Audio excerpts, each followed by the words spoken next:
Today we will learn about antiemetic drugs. Now till now in the GIT we have learned about peptic ulcer drugs.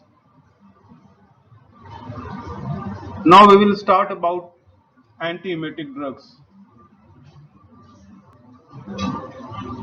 In this class we will first start with the basics,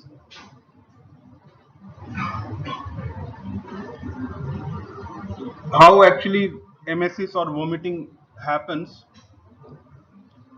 what is the pathophysiology of nausea and vomiting,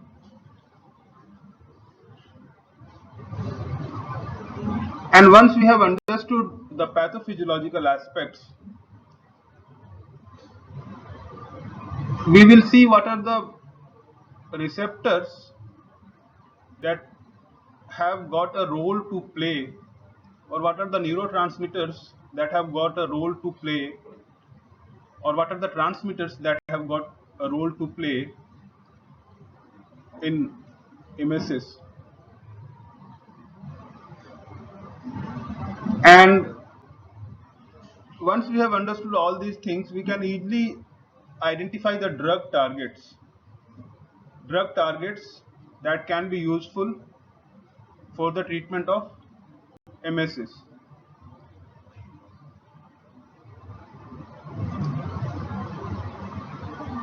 Physiology of nausea and vomiting you all must be knowing.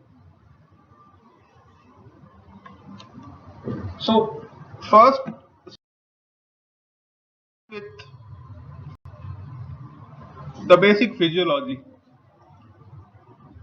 Now you all must be knowing about vomiting center.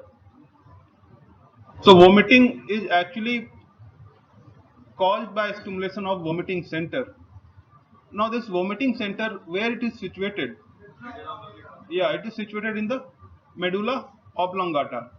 Now there are various pathways that can elicit vomiting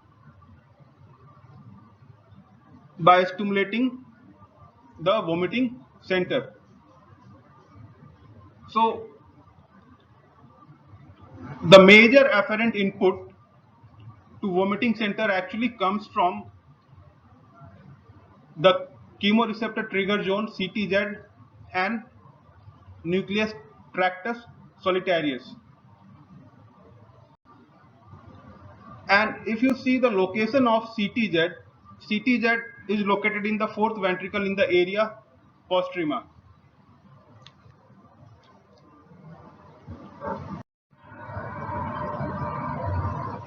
So what we have seen, chemoreceptor trigger zone CTZ and nucleus tractus solitarius are the two important relay center that convey the input to the vomiting center. Now if you see CTZ actually it lies outside blood-brain barrier. Now what is the significance of CTZ being lying outside blood-brain barrier?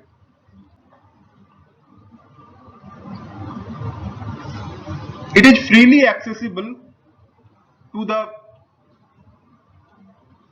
toxic and emetogenic stimuli circulating in the blood or CSF. So blood-borne drugs, mediators, hormones, toxins, they can directly stimulate the CTZ.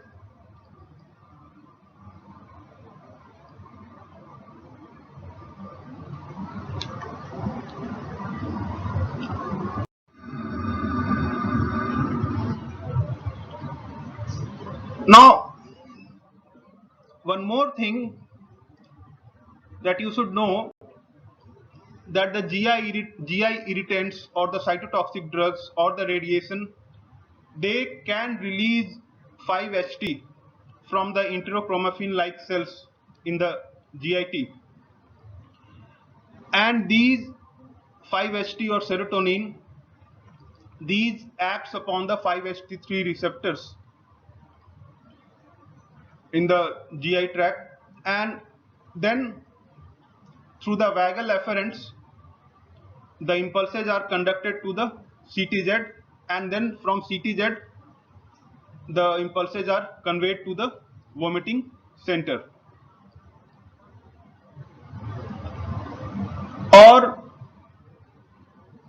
the blood-borne toxins or drugs, hormones, they can directly stimulate the CTZ, which is lying outside the blood-brain barrier, and from there the impulses will be conducted to the vomiting center.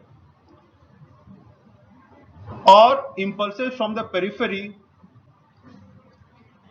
like GIT or pharynx, they can reach the vomiting center through the CTZ or NTS. And also impulses from the higher cortical centers can reach the vomiting center. For example, the emotional factors or the pain or repulsive sights or smells, they can directly send the impulses to the vomiting center, leading to vomiting. So what we have seen, primarily vomiting happens due to stimulation of vomiting center that respond to inputs from either chemoreceptor trigger zone or from the input of periphery, that is pharynx or GIT, that is reaching vomiting center through CTZ or NTS. One more thing that you should know, the disturbances of the vestibular apparatus or vestibular nuclei, they can also relay the impulses to the vomiting center through cerebellum. And fourth thing that we have seen is that vomiting can happen due to impulses from the higher cortical center, which finally stimulates the vomiting center.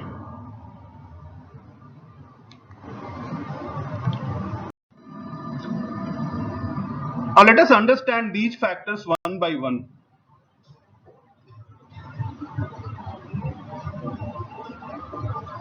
Now what we have seen, chemoreceptor trigger zone, physiologically it is outside blood-brain barrier, and CTZ is an area near the medulla that communicates directly with the vomiting center. And CTZ either can be directly stimulated by the blood-borne drugs or toxins or hormones, or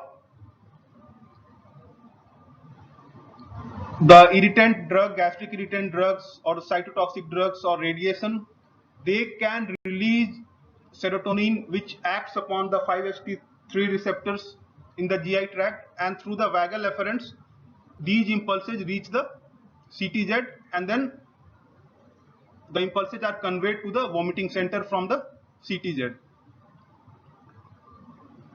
Now there are various receptors that are present in CTZ that we will learn about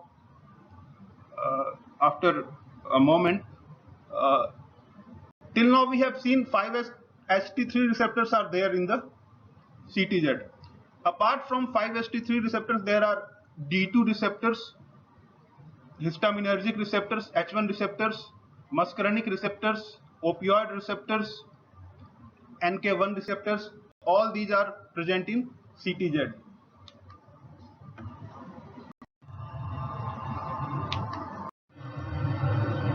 So CTZ is rich in 5-HT3 receptors, D2 receptors, muscarinic receptors, histaminergic receptors, H1 receptor, neurokinin NK1 receptors, which is activated by substance P, opioid receptors. So what we are seeing, that these receptors can be potential target for the antiemetic drugs. If somehow we can block these receptors present in the CTZ, we can, to an extent, we can treat nausea and vomiting.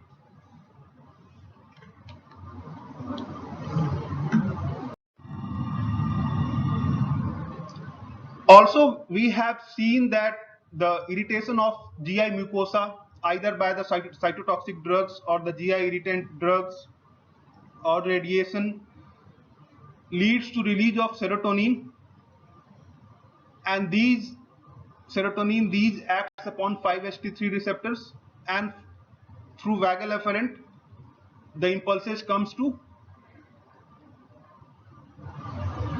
CTZ, and from CTZ the impulses are conveyed to the vomiting center. Then third thing that you should not forget, particularly in the context of motion sickness, disturbances of the vestibular apparatus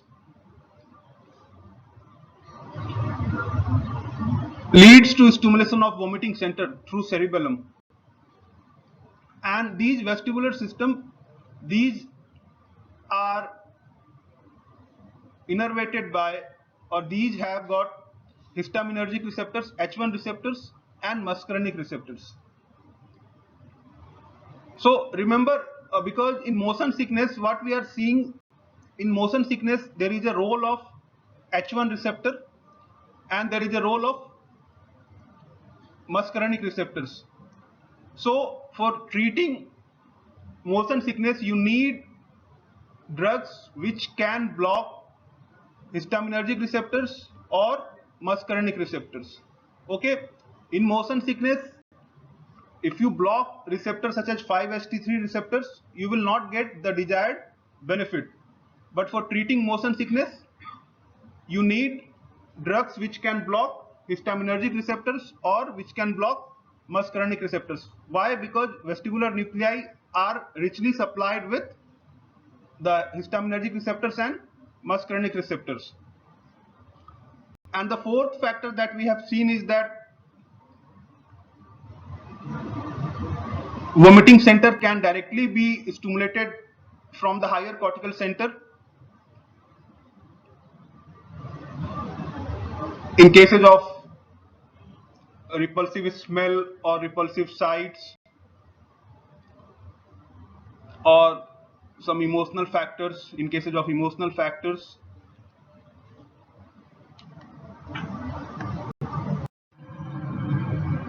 So till now what we have seen is that CTZ is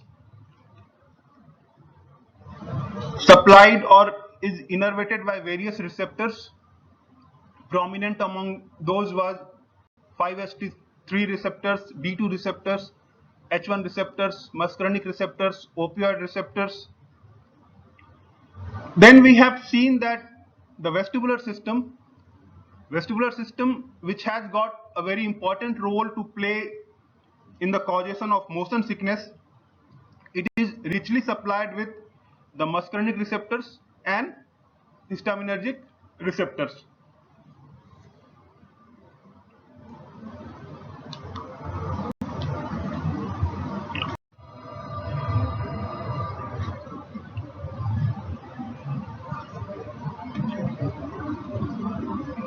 And one thing that you should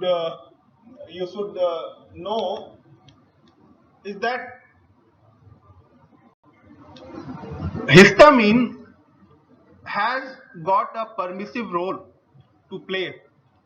Histamine, through activation of H1 receptors, has got an excitatory role to play as an excitatory neurotransmitter in all sorts of emesis.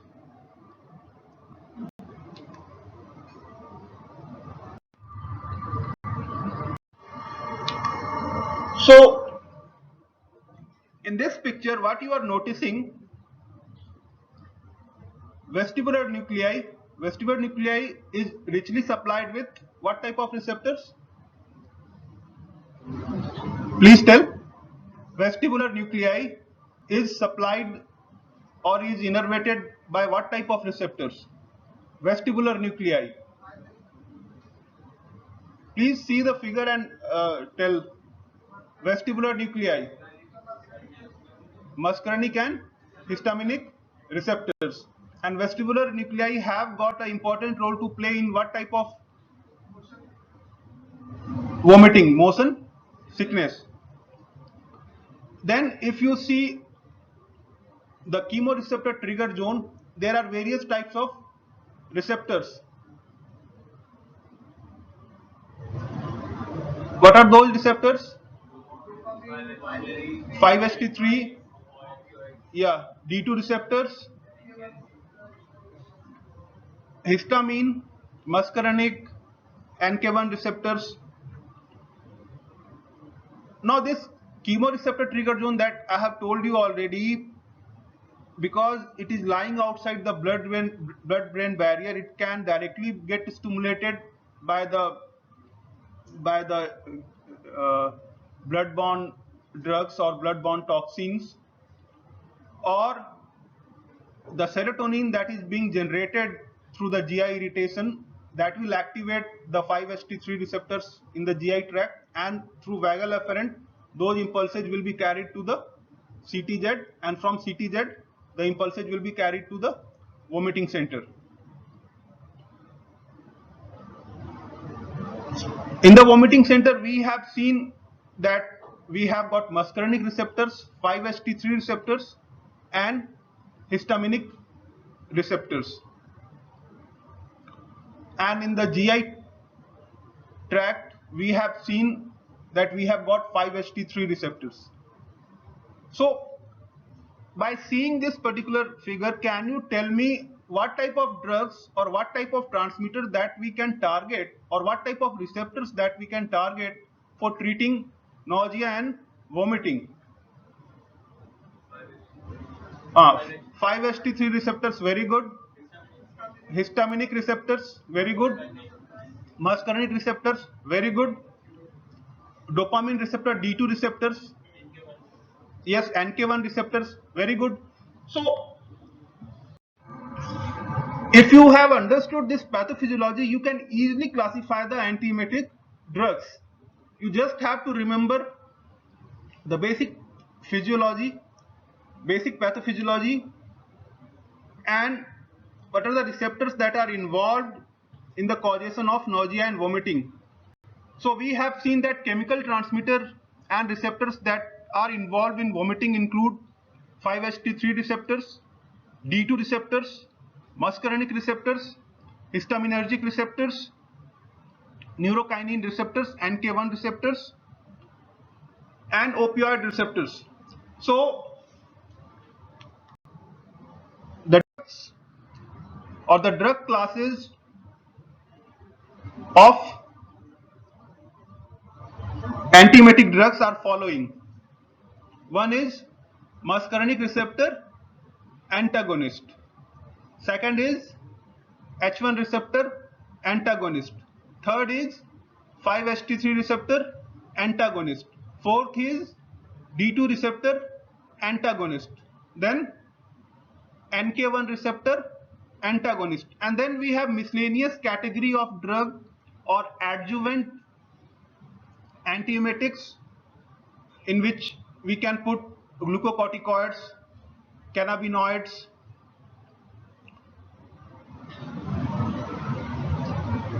Now, can you name one muscarinic receptor antagonist?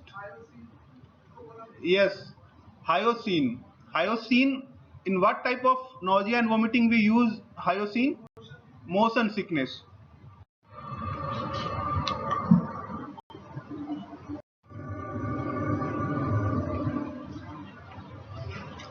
Apart from hyoscine, dicyclomine can also be used in motion sickness, as well as because it has got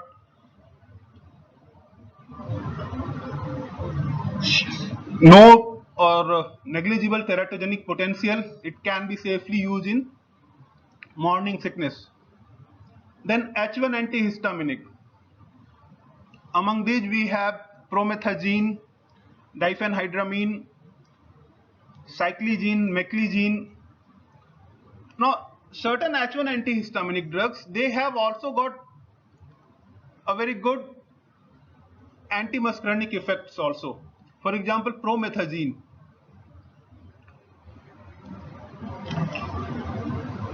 Then 5-HT3 antagonist. 5-HT3 antagonist,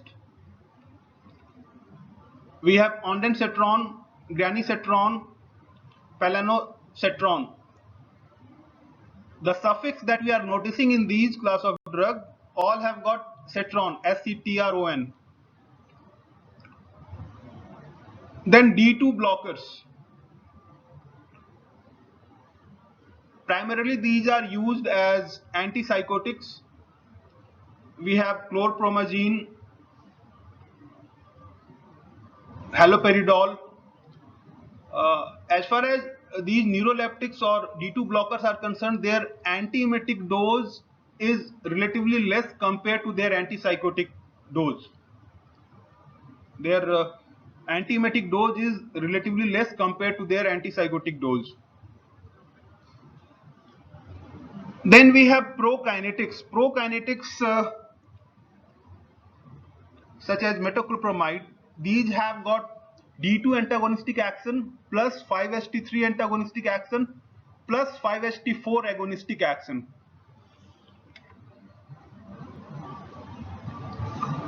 Then NK1 receptor antagonist, aprepitant,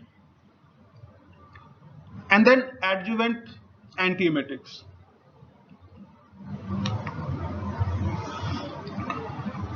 Now let us understand the role of these various classes of antiemetics as per the types of nausea and vomiting. Now broadly, we can categorize emesis as 4 or 5 types. One is motion sickness that you already know.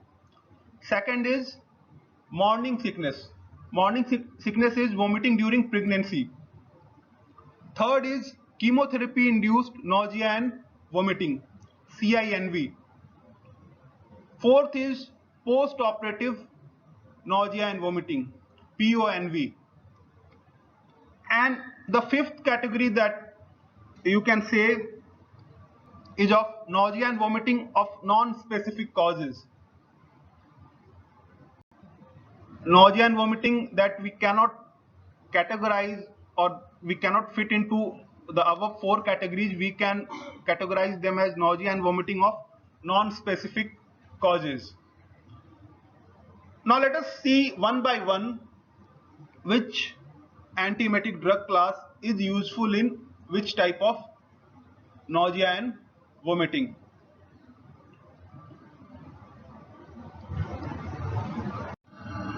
Now motion sickness. Can you tell me in motion sickness what type of drug can be used?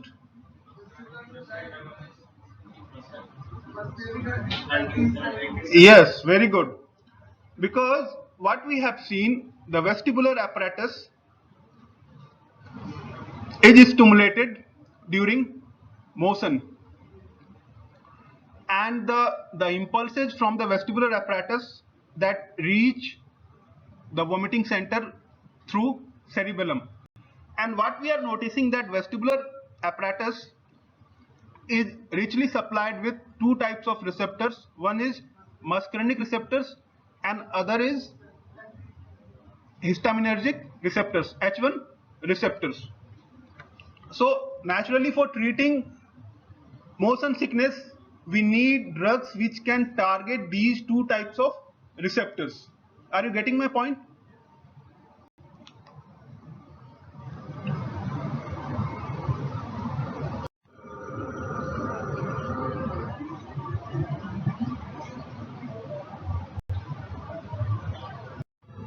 Now let us come to the morning sickness. Morning sickness is actually vomiting during pregnancy, during first trimester of pregnancy, and it mainly happens because of the increased estrogen level, and these increased estrogen level, directly affect the CTZ, which is lying outside the blood brain barrier. Now, the best thing that you can do in morning sickness is to avoid the drug as far as possible. You can reassure the patient, you can do some dietary modification, but if it is not controlled by these measures, then you can go for certain antihistaminic drug such as doxylamine. Doxylamine combined with vitamin B6, that is pyridoxine, is available in the market, and it is the safest drug that can be used in morning sickness. Apart from that, you can use cyclizine, meclizine, which are also antihistaminic. Antimuscarinic such as dicyclomine you can use, but in low doses. But don't use, or as far as possible avoid, drugs which have got D2 antagonistic effects. D2 antagonistic drugs, though these are effective in morning sickness, but you are not very much sure about their teratogenic potential. So we are not very much sure about their safety during pregnancy.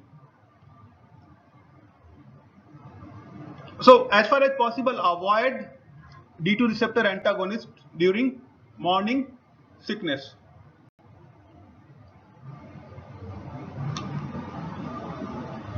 So what we have seen till now, in motion sickness, the preferred drug is anticholinergic such as hyoscine. And hyoscine you can use for prevention of motion sickness in an oral form or in the intramuscular form, or we have got transdermal patches which can be applied behind the external ear, but it has got very short duration of action. And hyoscine will not be effective in vomiting due to other etiology. It is very effective in motion sickness, but if you try to use hyoscine in chemotherapy induced nausea and vomiting, you will not get desired benefit. Why you will not get desired benefit? Because what we have seen, that the GI irritation due to the chemotherapy will lead to generation of serotonin from the enterochromaffin like cells, and these 5-HT3 will act upon the 5-HT3 receptor present in the GI tract, and through the vagal afferent the impulses will be carried to the CTZ, and from CTZ these impulses will be carried to the vomiting center.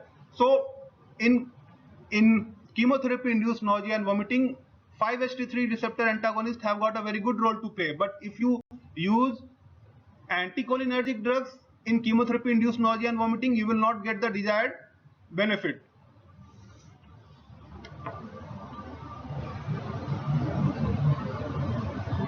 Another anticholinergic, dicyclomine, can be used in morning sickness because it do not have any teratogenic potential, and it can also be used in prevention of motion sickness.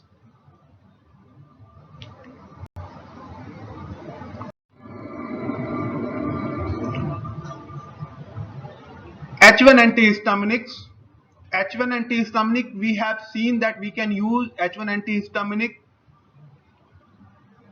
in motion sickness as well as in morning sickness. In morning sickness, name one H1 antihistaminic which is used or which is preferred. Just now I have told you. Doxylamine. Yes. Meclizine, cyclizine can be used, but the preferred drug is doxylamine combined with vitamin B6.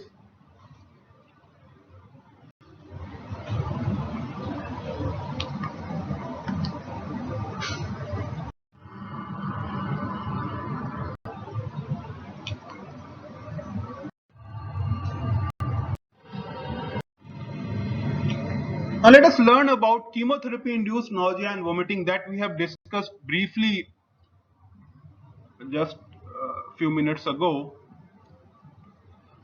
What we have noticed is that CTZ can be stimulated directly by the blood-borne toxin or blood-borne drugs because it is lying outside the blood-brain barrier, or it can be stimulated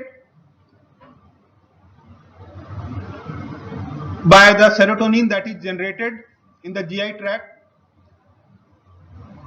and these 5-HT will act upon the 5-HT3 receptors, and this will propagate vagal afferent input to the CTZ, and from there it will be transmitted to the vomiting center. So what we are noticing is that in chemotherapy induced nausea and vomiting, 5-HT3 receptors have got a very good role to play. So 5-HT3 receptor antagonist can be used in chemotherapy induced nausea and vomiting.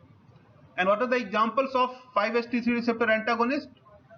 Ondansetron, granisetron, and other drugs with suffix of cetrons. 5-HT3 receptor antagonists have also got a good role to play in post-operative nausea and vomiting.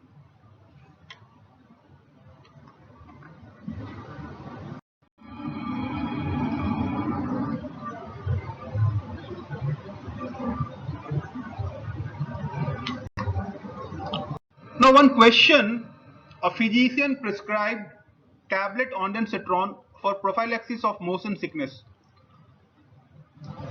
Now ondansetron is 5-HT3 receptor antagonist. Now please notice here that a physician had prescribed ondansetron for the prophylaxis of motion sickness.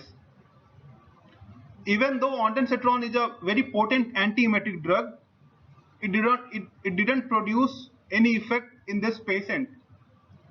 Why?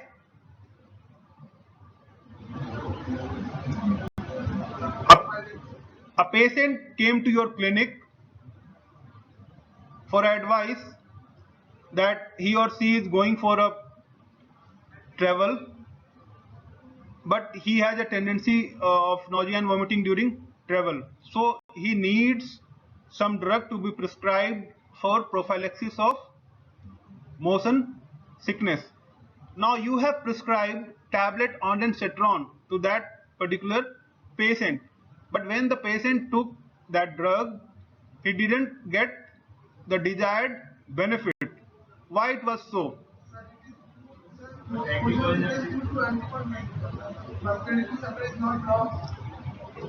In motion sickness, what we have seen, motion sickness, vestibular apparatus have got a very important role to play, and the stimulus from the vestibular apparatus is conveyed through cerebellum to the vomiting center, and vestibular apparatus is richly supplied with two types of receptors. Yes, histaminergic receptors and muscarinic receptors. So either you can prescribe the anti-muscarinic drug or antihistaminergic drugs. But if you prescribe 5-HT3 receptor antagonist, you will not get the desired benefit. And vice versa. Say for example, if you have to prescribe a drug for chemotherapy-induced nausea and vomiting, and if you prescribe H1 antihistaminic drug, you will not get the desired benefit, or the desired efficacy you will not get.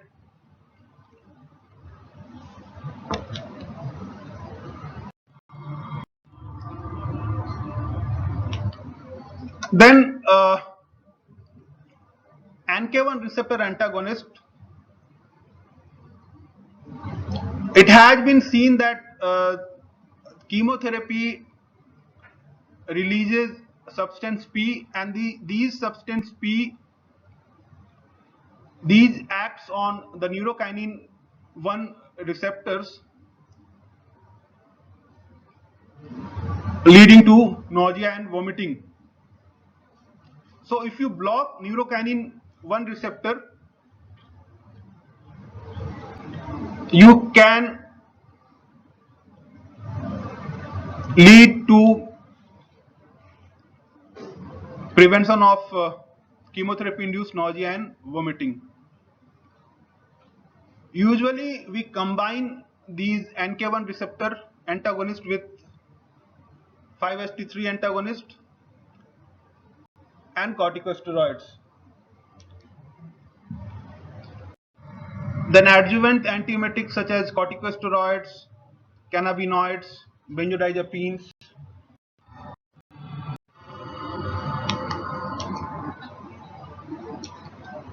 Now let us discuss in the last segment of this class, let us discuss about D2 receptor antagonist.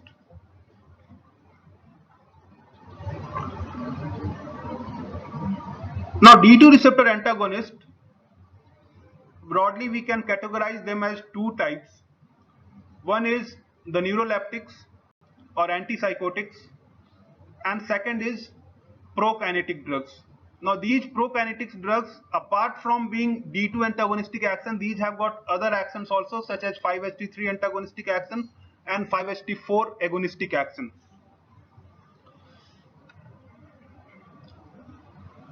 Now what we have seen that in motion sickness we can use antimuscarinic, we can use antihistaminergic. In morning sickness we can use antihistaminic drugs combined with vitamin B6.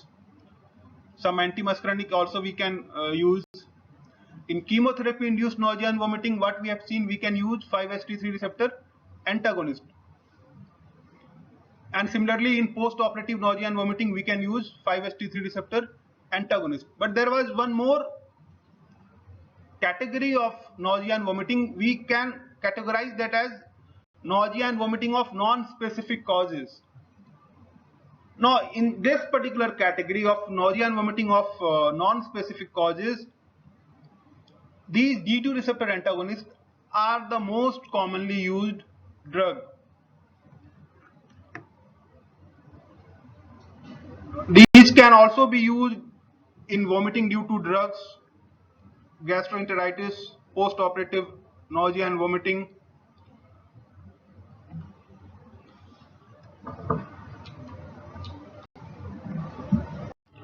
Now what do we mean by prokinetic?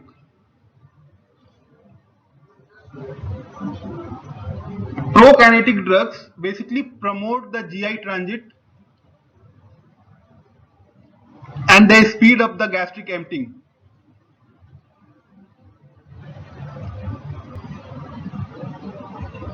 And by their action, they stimulate the acetylcholine and they promote the GI transit and speed up the gastric emptying.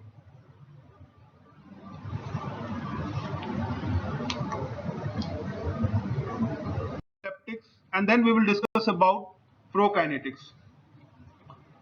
Neuroleptics you will read while we will discuss the antipsychotics.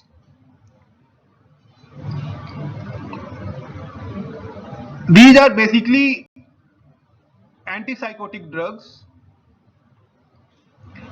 but in lower doses these can also be used as an antiemetic drug, and their major mechanism of action is D2 receptor antagonism in the CTZ.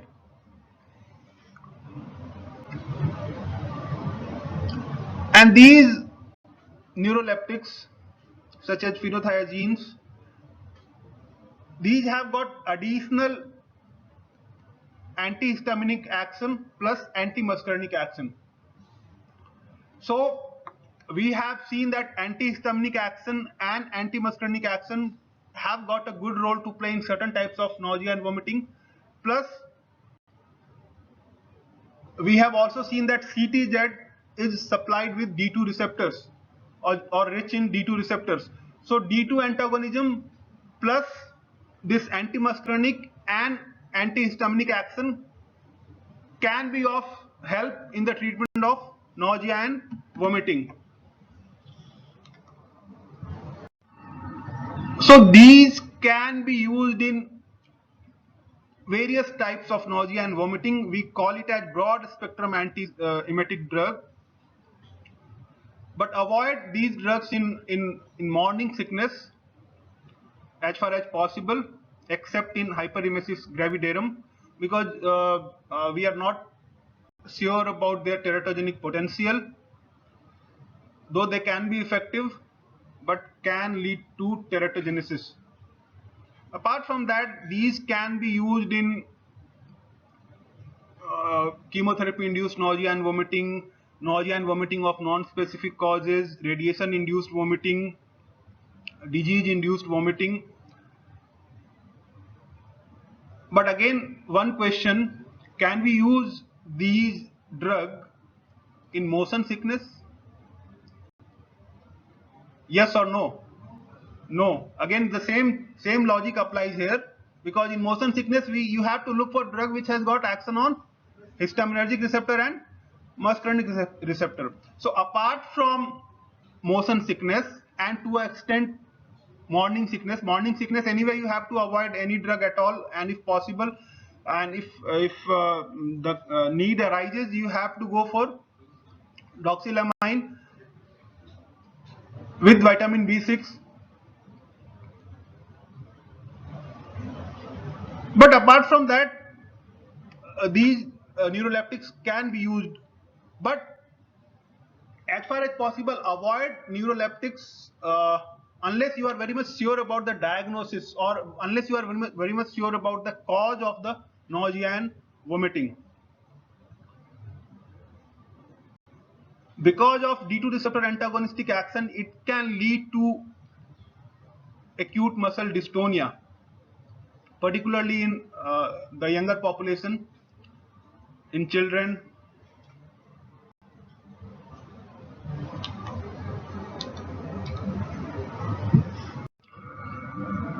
Then let us discuss about prokinetic drugs. What I have told you, what are actually prokinetic drugs? Prokinetic drugs are the drugs which enhances the gastric emptying. So it promotes gastrointestinal transit and speed up the gastric emptying by enhancing coordinated propulsive movement. Now if you remember, cholinomimetic drugs or anticholinesterase drugs, these also enhances the gastrointestinal transit and speed up the gastric emptying. But you cannot categorize the traditional cholinomimetic drugs or anticholinesterase drug as the same category to that of prokinetic, because the difference is these cholinomimetic drugs, these basically produce uncoordinated contraction, whereas prokinetic agents, these enhances coordinated propulsive motility. Now among prokinetic agents, we have drugs such as metoclopramide, domperidone, cisapride, mojapride, etopride. Now let us discuss these drugs one by one.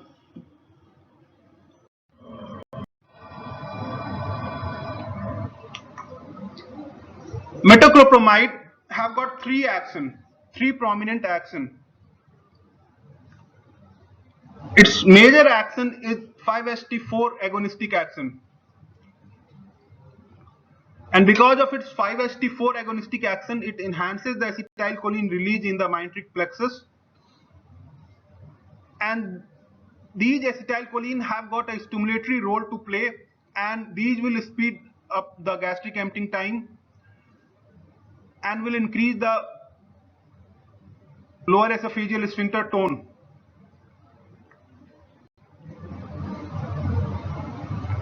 Apart from that, it has got two other actions. One is D2 receptor antagonism. Now, these metoclopramide, these can cross the blood-brain barrier.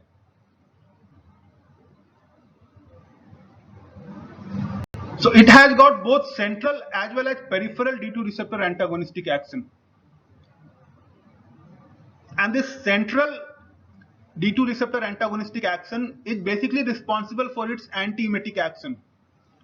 So what we are noticing is that it has got 5-HT4 agonistic action, 5-HT4 5-HT4 agonistic action is enhancing the acetylcholine release and leading to its major action of prokinetic effects. Apart from that, it is blocking the centrally located D2 receptors. So this D2 receptor antagonism is leading to its anti-emetic effects, and also at high concentration it also blocks the 5-HT3 receptor. It has got 5-HT3 antagonistic action.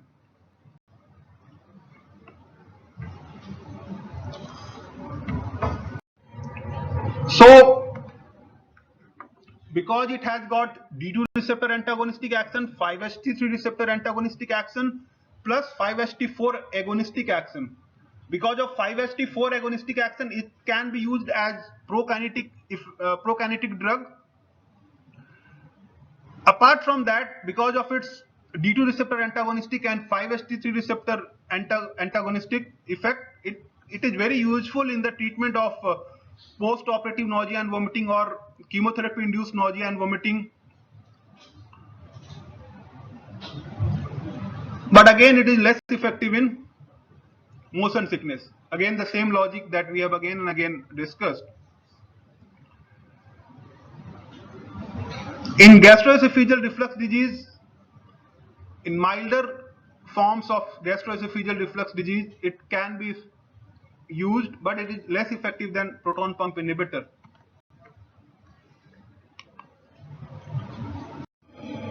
But the major problem that you should be aware of with metoclopramide is because it can cross the blood-brain barrier and it has got D2 receptor antagonistic action. So it basically what we are seeing, it is blocking both central as well as peripheral D2 receptor. So it has got both central as well as peripheral D2 receptor antagonistic action. So one side effect that you should be very much aware about is acute muscle dystonia, particularly in children, because of its D2 receptor antagonistic action. On long-term use, it can lead to Parkinsonism, galactorrhea, gynecomastia, but generally well tolerated drug, but you have to be cautious while using in children. Then domperidone. Now let us understand the differences between metoclopramide and domperidone. What we had seen, metoclopramide has got, apart from its other actions such as 5-HT4 agonistic action and 5-HT3 antagonistic action, it has also got D2 receptor antagonistic action, and it is blocking both central as well as peripheral D2 receptors. It can cross the blood-brain barrier. Now, in contrast to metoclopramide, domperidone do not cross the blood-brain barrier.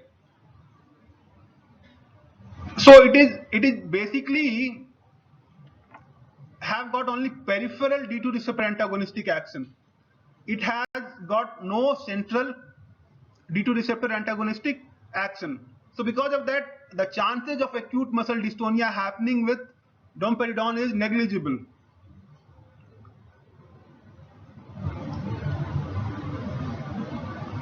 So its action is mainly based on its D2 antagonistic action in the upper GI tract.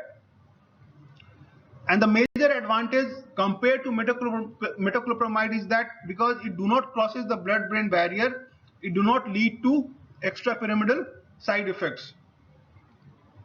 Its uses are similar to that of metoclopramide, but it has got a milder spectrum of action. Now, question: which is better anti-emetic? I'm asking about anti-emetic. Which is better anti-emetic, metoclopramide or domperidone, and why? Domperidone. Why? Yes, it do not cross the blood-brain barrier. It is only blocking the peripherally located D2 receptor. Because metoclopramide have got other action. If you need prokinetic action, then metoclopramide is better. But because metoclopramide can cross the blood-brain barrier, it can lead to extrapyramidal side effect, particularly in children. But domperidone is not crossing the blood-brain barrier. So that is the biggest advantage. If you need antiemetic effect, only go for domperidone rather than metoclopramide.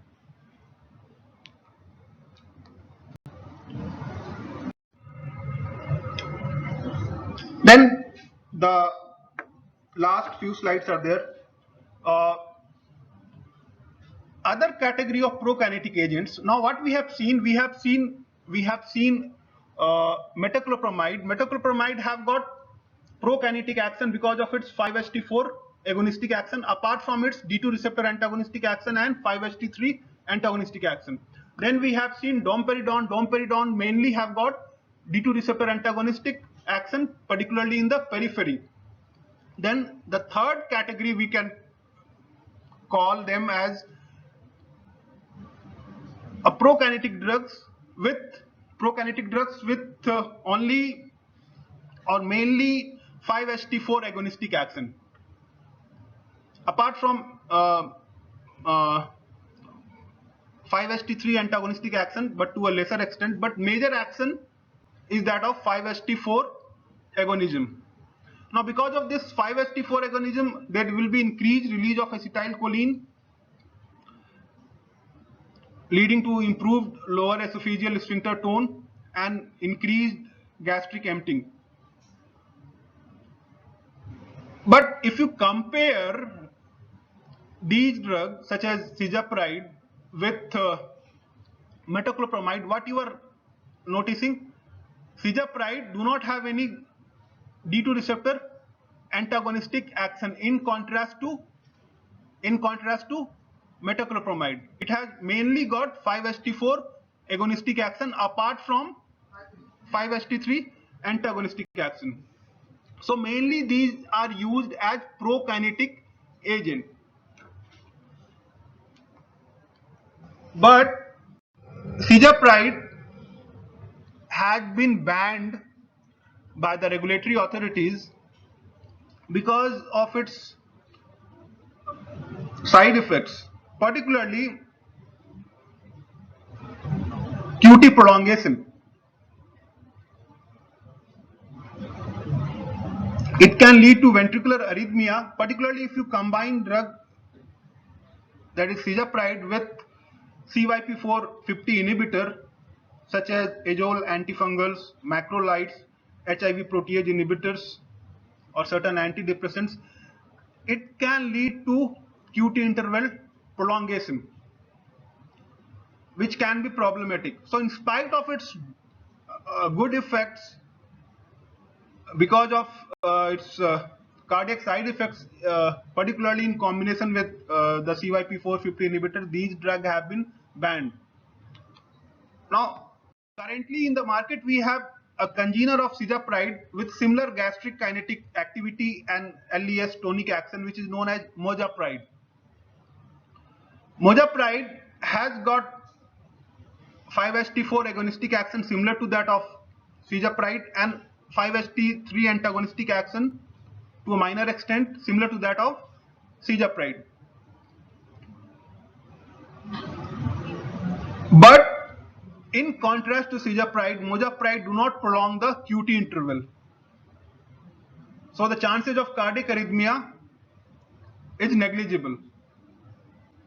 So these are the advantages that you are noticing with mojapride. With drugs such as cisapride or mojapride, these have got negligible antiemetic effect because these have minor action as far as 5-HT3 antagonistic action is concerned, and they do not have got any D2 receptor antagonistic action.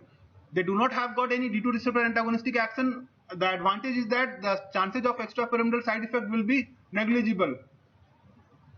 But with Cisapride, what we have seen, in spite of these advantages of being a good prokinetic agent, Cisapride was leading to greater chances of QT interval prolongation, greater chances of cardiac arrhythmia. Because of those side effects, Cisapride was banned. Then Mozapride, which is a congener of Cisapride, was launched. So it has got all the advantages of Cisapride except the disadvantages of Cisapride.